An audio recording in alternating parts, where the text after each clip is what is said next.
తనకు నందినగర్ కేటీఆర్ నివాసానికి ఒక్కొక్కరిగా బీఆర్ఎస్ నేతలంతా చేరుకుంటున్నారు. ఫార్ములా ఈ కార్ రేస్ కేసులో దర్యాప్తు సంస్థలు స్పీడ్ పెంచాయి. కాసేపట్లో BRS working president KTR ACB విచారణకు హాజరు కానున్నారు. ప్రస్తుతం ఏసీబీ ఆఫీస్ వద్ద ప్రస్తుత పరిస్థితి వివరించేందుకు మా కరెస్పాండెంట్ కుమార్ లైవ్లో జాయిన్ అవుతున్నారు. కుమార్, అక్కడ ఎలా ఉంది? ఇప్పుడు నందినగర్ నివాసం నుంచి చందు అందించిన అప్డేట్స్ చూస్తాం. ఒక్కొక్కరిగా నేతలంతా చేరుకుంటున్నారు. బీఆర్ఎస్ నేతలంతా కాసేపట్లో అక్కడి నుంచి బయలుదేరతారని చెప్తున్నారు. అంటే ఏ టైంకి విచారణ స్టార్ట్ కాబోతోంది? ఎంతమందిని నిల్వ చేస్తారు? Thank you Satish. మొత్తానికి ఫార్ములా ఈ కార్ రేస్లోని ఈరోజు ఒక కీలక పరిణామం అనే చెప్పొచ్చు. మరికొద్ది సేపట్లో అంటే 10 గంటలకి కేటీఆర్ నేరుగా ఏసీబీ కార్యాలయానికి అయితే చేరుకుంటారు.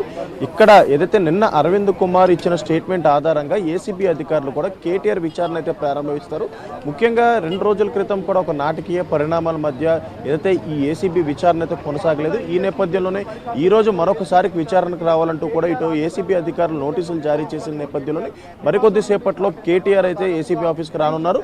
ముఖ్యంగా ఏదైతే కేటీఆర్తో పాటు మాజీ ఏఏజీ రామచంద్రరావు కూడా రాబోతున్నారు. ఎందుకంటే నిన్న హైకోర్టు ఏదైతే ఒక లాయర్కి అయితే పర్మిషన్ ఇచ్చింది. ఈ నేపథ్యంలోనే ఇటు లాయర్ పర్మిషన్ ఇవ్వడంతో కూడా కేటీఆర్తో పాటు ఏఏజీ రామచంద్రరావు కూడా వస్తారు. కాకపోతే ఈ విచారణ జరిగిన సమయంలో మాత్రం ఇటు వేరు వేరు రూముల్లో అయితే ఇద్దరు ఉంటారు. ఇటు ఏసీబీ రూమ్లో వచ్చేసి ఇటు ఏసీబీ అధికారులు, అలాగే మరొక పక్క కేటీఆర్ అలాగే ఉంటారు. అలాగే మనం ఇంకొక రూమ్లో వచ్చేసి లాయర్ ఏఏజీ రామచంద్రరావు ఉంటారు. ముఖ్యంగా ఫార్ములా ఈ కార్ రేసుకు సంబంధించి నిన్న అరవింద్ కుమార్ను కూడా ఏసీబీ అధికారులు విచారించారు.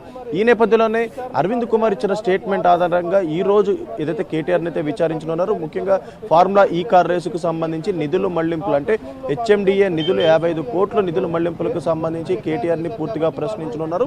అలాగే ఎందుకంటే అప్పట్లోని ఏదైతే ఈ మినిస్టర్గా ఉన్న కేటీఆర్ ఆదేశాలతోనే ఈ అమౌంట్ మొత్తం ట్రాన్స్ఫర్ అయింది కాబట్టి దానిపైన పూర్తిగా క్వశ్చన్స్ అయితే వేయనున్నారు. ముఖ్యంగా ఆర్బీఐ గైడ్ లైన్స్ పాటించకుండా, కేబినెట్ ఆమోదం పొందకుండా ఇంత అమౌంట్ ఎందుకు ట్రాన్స్ఫర్ చేశారనే కోణంలో ఏసీబీ అధికారులు అయితే కేటీఆర్ని అయితే ప్రశ్నించనున్నారు. ఇప్పటికే నిన్న బిఎల్ఎన్ రెడ్డిని కూడా ఈడీ అధికారులు ప్రశ్నించారు. అలాగే మరొకసారి ఈ రోజు ఈడీ అధికారులు అరవింద్ కుమార్ను కూడా ప్రశ్నించనున్నారు. అలాగే మరొక పక్క నిన్న అరవింద్ కుమార్ ప్రశ్నించిన ఏసీబీ అధికారులు అతని స్టేట్మెంట్ రికార్డ్ చేశారు. ఇప్పుడు దాని ఆధారంగా ఇటు కేటీఆర్ను కూడా ప్రశ్నించనున్నారు. అలాగే మరొక పక్క ఏదైతే 2023 జరిగిన ఫార్ములా ఈ కార్ రేసుకు సంబంధించి 2024 వరకు చేసుకున్న అగ్రిమెంట్ వరకు కూడా పూర్తిగా ప్రశ్నలు అడుగుతున్నారు. అలాగే ఇటు కేబినెట్ ఆమోదం పొందకుండా, ఆర్బీఐ గైడ్ లైన్స్ పొందకుండా ఇటు హెచ్ఎండిఏకి సంబంధించిన 55 కోట్ల నిధులు మళ్లించారు. 2 దఫాలుగా ఈ నిధులు మళ్లించారు. ఈ 2 దఫాలుగా మళ్లించిన నిధులన్నీ కూడా కేటీఆర్ పర్మిషన్తోనే అమౌంట్లు పంపించారు. కాబట్టి ఖచ్చితంగా ప్రస్తుతం దీనిపై పూర్తిగా కేటీఆర్ని అయితే విచారించనున్నారు. ప్రస్తుతం ఏదైతే ఏసీబీ కార్యాలయం దగ్గర కూడా పూర్తిగా భారీ బందోబస్తు ఏర్పాటు చేశారు. అలాగే ఇక్కడ బ్యారిగేట్లు కూడా ఏర్పాటు చేయడం జరిగింది. ఎందుకంటే ఇప్పటికే కేటీఆర్ పై విచారణ జరుగుతున్న నేపథ్యంలో బీఆర్ఎస్ శ్రేణులు కూడా ఆందోళన చేస్తారనే సమాచారం నేపథ్యంలో ఇక్కడ పూర్తిగా ఏదైతే బ్యారిగేట్లు కూడా ఏర్పాటు చేశారు. మరికొద్ది సేపట్లో కేటీఆర్ విచారణ అయితే ప్రారంభం కానుందని చెప్పొచ్చు. Thank you Kumar.